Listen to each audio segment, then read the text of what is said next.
ओम शांति। 19 जनवरी की मुरली है। ज्ञान के सागर, आनंद के सागर शिव परमात्मा कहते हैं, मीठे बच्चे, साकार शरीर को याद करना भी भूत अभिमानी बनना है। शरीर 5 तत्वों का है। तुम्हें तो देही अभिमानी बन एक विदेही बाप को याद करना है। प्रश्न है, सबसे सर्वोत्तम कार्य कौन सा है जो बाप ही करते हैं? उत्तर है, सारी तमोप्रधान सृष्टि को सतोप्रधान सदा सुखी बना देना। ये सबसे सर्वोत्तम कार्य है जो बाप करते हैं। इस ऊंचे कार्य के कारण उनके यादगार भी बहुत ऊंचे ऊंचे बनाए हैं। प्रश्न है, किन 2 शब्दों में सारे ड्रामा का राज आ जाता है? उत्तर है, पूज्य और पुजारी। जब तुम पूज्य हो तब पुरुषोत्तम हो, फिर मध्य और कनिष्ठ बनते हो। माया पूज्य से पुजारी बना देती है। गीत है, महफिल में जल उठी क्षमा। ओम शांति। भगवान बैठ बच्चों को समझाते हैं कि मनुष्य को भगवान नहीं कहा जाता। ब्रह्मा विष्णु शंकर का चित्र भी है, उनको भगवान नहीं कह सकते। परमपिता परमात्मा का निवास तो ऊंचे से ऊंचा है, उनको ही दुनिया वाले प्रभु ईश्वर कहते हैं। तो बाबा कहते हैं कि मैं निराकार हूँ। निराकार को ही भगवान कहा जाता है और निराकार को ही सारी दुनिया याद करती है। देखो, जिन्होंने गुरु नहीं किया है, छोटे बच्चे हैं, उनको भी सिखाया जाता है कि परमात्मा को याद करो, परंतु किस परमात्मा को याद करो यह नहीं बताया जाता। तो परमात्मा किसको कहेंगे? जो 5 तत्व से दूर, निराकार, परम धाम में रहने वाला है, जो जन्म मरण के चक्कर में नहीं आता। तो बाबा कहते उसे परमात्मा कहेंगे। गोया 5 तत्व के बने हुए शरीर को याद थोड़ी करना होता है। उसको तो भूत कहा जाएगा, आत्मा को भूत नहीं कहेंगे। देखो, शरीर की पूजा करते हैं तो भूत पूजा हो गई ना। तो बाबा कहते हैं तुम आत्मा हो, अपने को आत्मा समझ निराकार परमात्मा को याद करो। सभी आत्माओं का संबंध पहले पहले परमात्मा से होता है। तो देखो, आत्मा दुखी होती है तो परमात्मा को याद करेगी, उनके साथ उसका बहुत संबंध है। जब आत्मा दुखी हो तो परमात्मा को कहती मुझे दुख से छुड़ाओ, इसीलिए तो कहते ना उसे क्षमा कहते हैं। क्षमा मतलब कोई बत्ती नहीं। बाबा कहते हैं परमपिता परमात्मा वो परम है, तो क्षमा कहने से मनुष्य फिर ज्योति समझ लेते हैं। तो बाप खुद समझाते हैं कि मैं आत्मा, परम आत्मा शिव हूँ।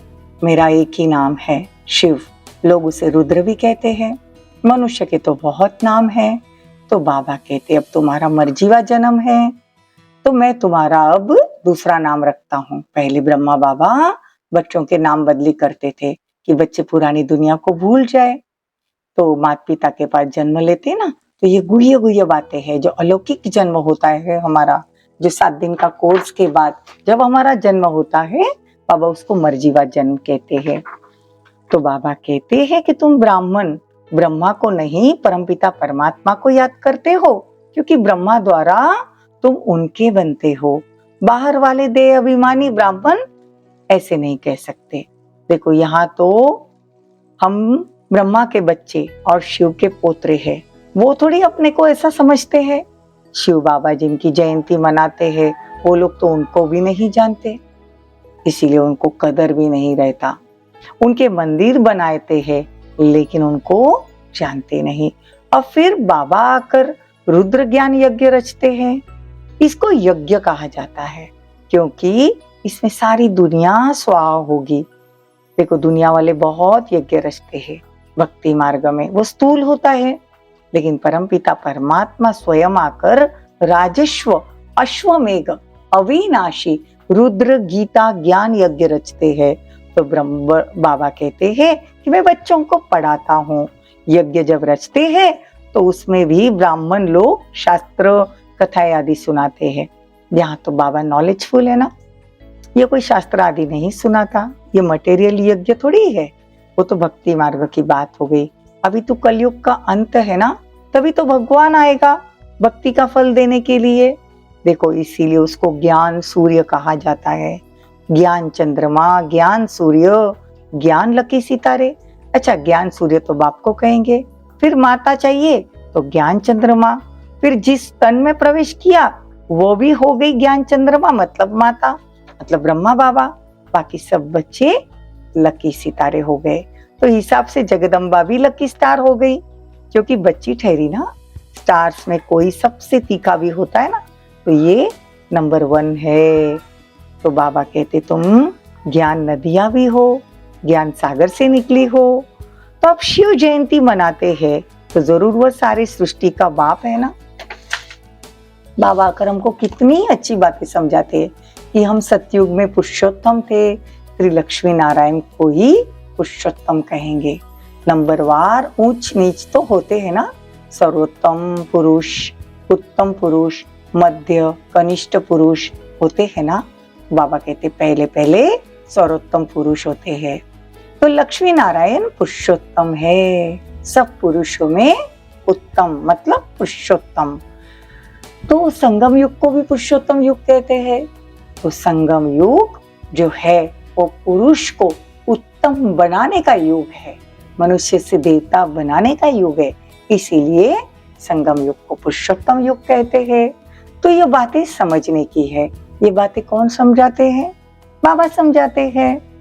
बाबा कहते जिनकी अब जयंती मनाते हो तो तुम बता सकते हो आज से 5000 वर्ष पहले परमपिता परमात्मा शिव पधारे थे। नहीं तो शिव जयंती क्यों मनाते? परमपिता परमात्मा जरूर बच्चों के लिए सौगात ले आए हैं। जितना ऊंच है उतना उनका यादगार भी ऊंचा है। फिर मंदिर को लूट कर लेके गए। देखो सोमनाथ का मंदिर हीरे जवाहरात का था, लेकिन मोहम्मद गजनवी ने उसे 18 बार लूटा। तो बाबा कहते जिनका यादगार है वो भी ऊंचा है। तो हीरे जवाहरात सब लूट कर लेके गए। तो बाबा कहते हैं कि बाबा आते ही है बच्चों के लिए सौगात लेकर और बच्चों को सर्वोत्तम बनाते हैं। तो मनुष्य तो कहते हैं कि मनुष्य की चढ़ाई होती है धन से। फॉरेन से भी आए तो धन लिए। उस समय भी धन बहुत था, परंतु माया रावण ने भारत को कवड़ी तुल्य बना दिया। बाप आकर हीरे तुल्य बनाते हैं।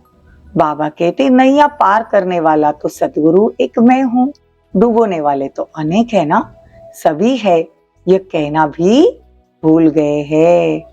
देखो बाबा कहते हैं कि विषय सागर में डूबते हुए तब तो कहेंगे ना आज सारी दुनिया विषय सागर में डूबी हुई है। कहते ना इस संसार में विषय सागर से उस पार ले चलो। जहाँ क्षीर सागर है गाया भी जाता है, विष्णु क्षीर सागर में रहते थे। क्षीर मतलब स्वर्ग, जहाँ बहुत मिठास होती है। तो बाबा कहते हैं जहाँ लक्ष्मी नारायण राज्य करते हैं। बाकी दुनिया वाले तो मुझे स्टार रूप में समझते ही नहीं। दुनिया वालों को लगता है कि परमात्मा अखंड ज्योति में हजारों सूर्य से भी तेजोमय है। बाबा कहते इतना बड़ा रूप नहीं है मेरा। जैसे आत्मा छोटी है वैसे मैं भी परमात्मा स्टार मिसल हूँ, लेकिन परमात्मा को सुप्रीम सोल कहा जाता है। तो यह है शिव भगवान वाच, ब्रह्मा द्वारा ये सब बातें परमात्मा खुद आकर समझाते हैं कि बच्चे कि अब तुमको शूद्र से कन्वर्ट कर ब्राह्मण बनाता हूँ, फिर ब्राह्मण से देवता, लेकिन जो नापास हो जाएंगे वो क्षत्रिय बन जाएंगे। 2 कला कम हो जाती है ना। तो बाबा कितना अच्छी तरह समझाते हैं। बाबा कहते हैं अब तुम पुजारी से पूज्य बने हो, माया फिर पुजारी बना देती है। ड्रामा ऐसा बना हुआ है जब नाटक पूरा होता है तभी मुझे आना पड़ता है, फिर वृद्धि होना भी ऑटोमेटिकली बंद हो जाता है। फिर तुम बच्चे अपना अपना पार्ट रिपीट करना। यह परमपिता परमात्मा खुद बैठ समझाते हैं, जिसकी जयंती भक्ति मार्ग में मनाते हैं। ये तो मनाते ही रहेंगे, भक्ति मार्ग में जयंती मनाते रहते, सबकी जयंती मनाते, कभी कृष्ण की जयंती कभी राम की जयंती, वर्षों वर्ष कृष्ण का बर्थडे मनाते, लेकिन जानते तो कुछ नहीं। बर्थडे तो सतयुग में नहीं मनाते, वहां तो खुशियां मनाते हैं। बच्चे का नाम तो माता पिता रखते ना, वहां गुरु होते ही नहीं। वास्तव में इन सब बातों का ज्ञान और योग से कोई कनेक्शन नहीं। वहां की रस्म रिवाज क्या है, सो पूछना होता है।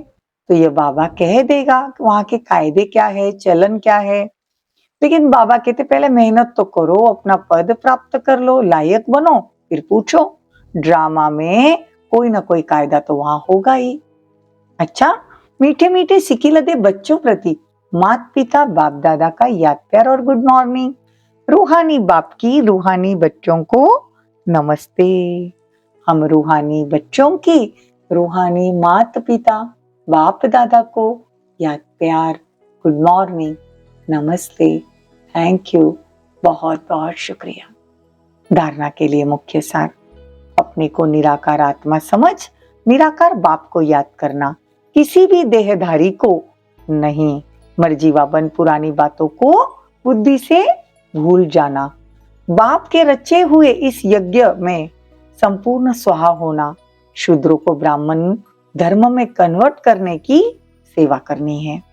वरदान, दिनचर्या की सेटिंग और बाप के साथ द्वारा हर कार्य एक्यूरेट करने वाले विश्व कल्याणकारी भव। दुनिया में जो बड़े आदमी होते हैं उनकी दिनचर्या सेट होती है। कोई भी कार्य एक्यूरेट तब होता है जब दिनचर्या की सेटिंग हो। सेटिंग से समय, एनर्जी सब बच जाते हैं। एक व्यक्ति 10 कार्य कर सकता है, तो आप विश्व कल्याणकारी जिम्मेदार आत्माएं हर कार्य में सफलता प्राप्त करने के लिए दिनचर्या को सेट करो और बाप के साथ सदा कंबाइंड होकर रहो। 1000 भुजाओं वाला बाप आपके साथ है तो एक कार्य के बजाय 1000 कार्य एक्यूरेट कर सकते हो। स्लोगन, सर्व आत्माओं के प्रति शुद्ध संकल्प करना ही वरदानी मूर्त बनना है। अव्यक्त इशारा है आज का, आप ऑलमाइटी गवर्नमेंट के मैसेंजर हो। कोई से भी डिस्कस में अपना माइंड डिस्टर्ब नहीं करना। किसी भी बात से अपने चेहरे पर व मन की स्थिति में अंतर नहीं लाना। मंत्र सदा एक याद रखना, जब कोई ऐसी बात सामने आए तो अपने आत्मिक दृष्टि के नेत्र से देखो, आप अपने आत्मिक दृष्टि का नेत्र और मन बना भव का मंत्र प्रयोग करना, तो वो बात समाप्त हो जाएगी। देखो, ऑलमाइटी गवर्नमेंट के हम बच्चे हैं, तो बाबा कहते अगर कोई स्थिति आ भी गई ना, तो आत्मिक दृष्टि और मन बना भव का मंत्र ये अगर याद रखेंगे तो कोई भी परिस्थिति समाप्त हो जाएगी।